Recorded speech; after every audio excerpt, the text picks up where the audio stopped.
Today's notes are going to be over finding slope m from 2 points, a table, and a graph.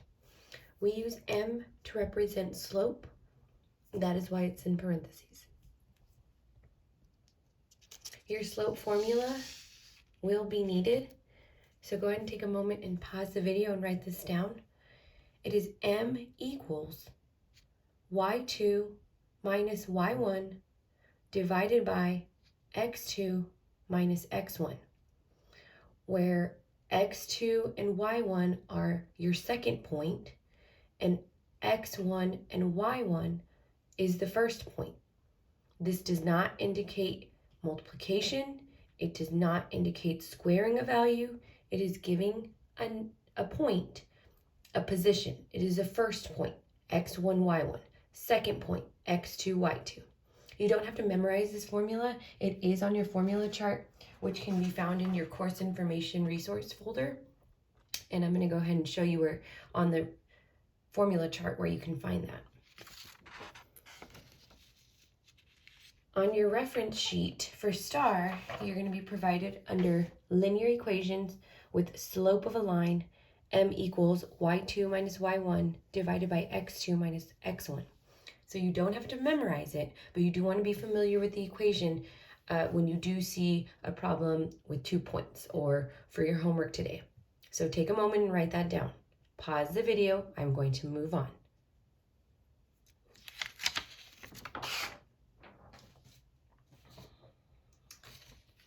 We are going to be finding slope of a line. So when we're finding slope of a line,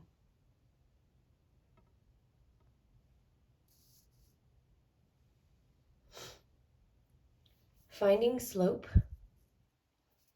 we're going to start off by finding slope from 2 points. If you notice right here is your formula, please use that and write it down.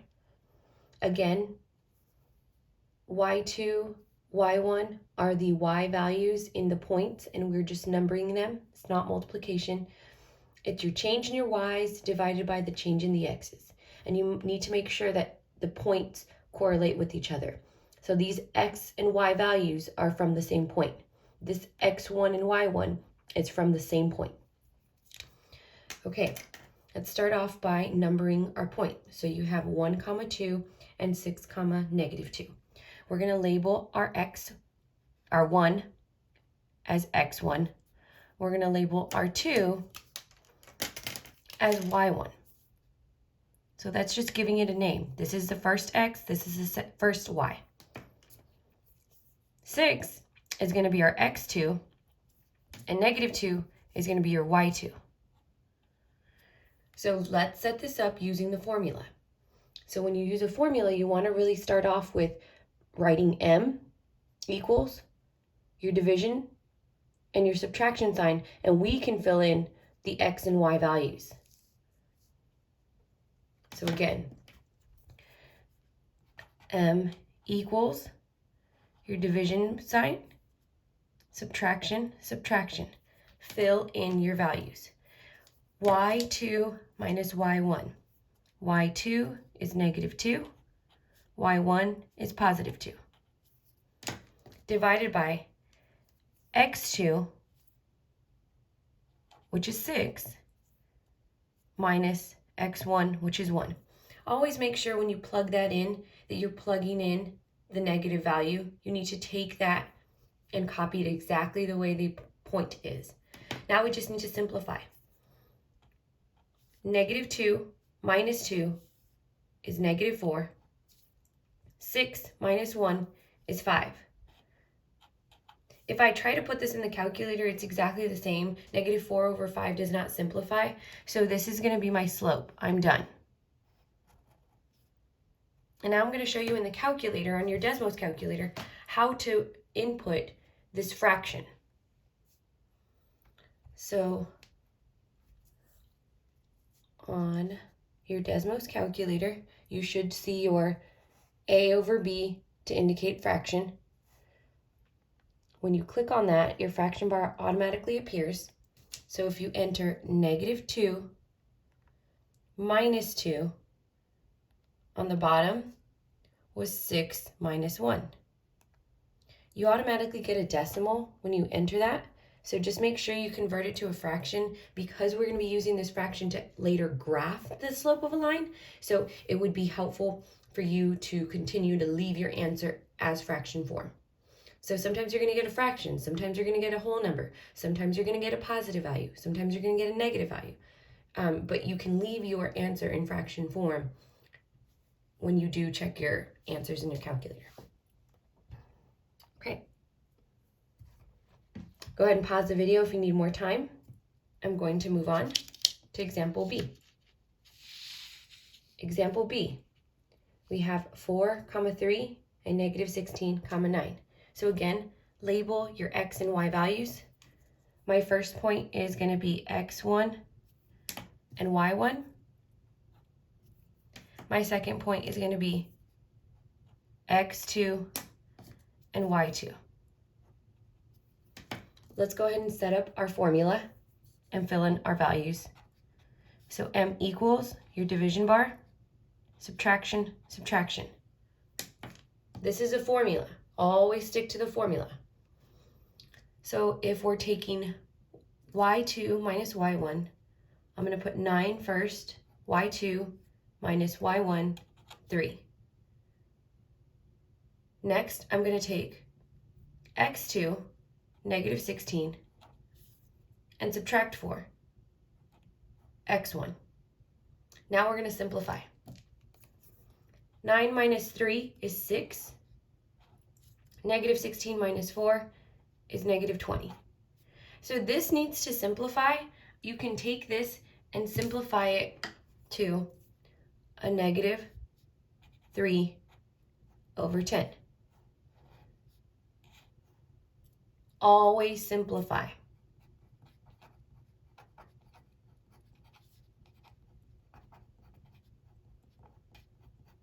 And don't simplify in your head. You do have a calculator. You can put this in the calculator, and the calculator does simplify it for you. So I'm going to show you in the calculator how to take 9 minus 3 divided by negative 16 minus 4. So again, you push your fraction bar, and we're taking 9 minus 3 in the numerator.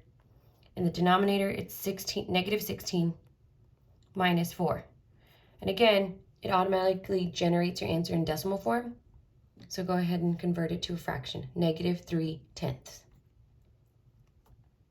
So again, simplify your answer all the way towards the end. Again, this is another negative slope. It's okay to have a negative slope. Not every answer is going to be the same. So understand, sometimes you simplify, sometimes you don't. For example, the first problem, we could not simplify negative 4/5 any further. All right, our last example, you have 2, 4 and 3, 1. Let's go ahead and identify x1, y1, x2, y2. 2 is going to be our x1, 3 is going to be our x2. And then we have 4, which is going to be y1, 3 is going to be y2. Go ahead and set up your formula. M equals fraction bar, subtract, subtract. Okay, so we're going to take y2 minus y1. y2 is 1, y1 is 4. Next, we're going to take x2, 3, minus x1, 2. And let's just simplify. 1 minus 4, negative 3. 3 minus 2, 1. Simplify that negative 3 divided by 1. You could leave it when we are graphing. You want to leave this that way, but you can simplify negative 3 over 1. So anything divided by 1 is itself. So here my slope is negative 3. So again, in the calculator, you would take that fraction bar.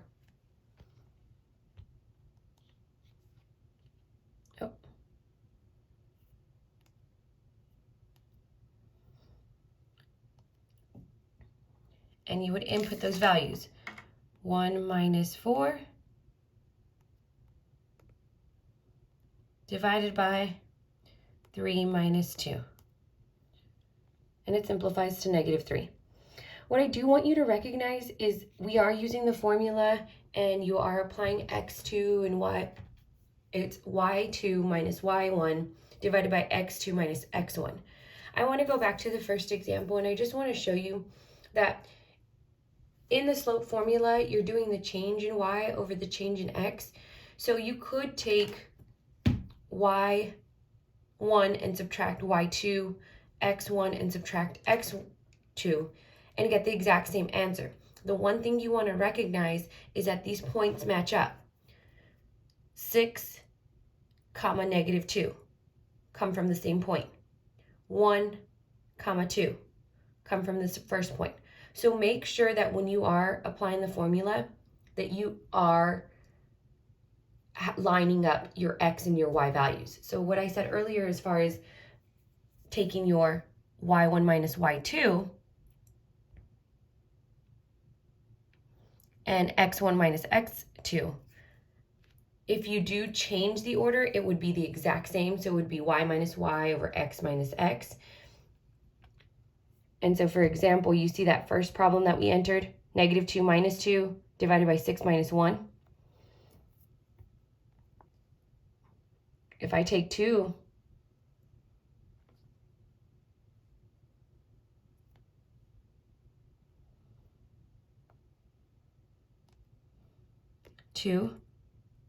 minus 2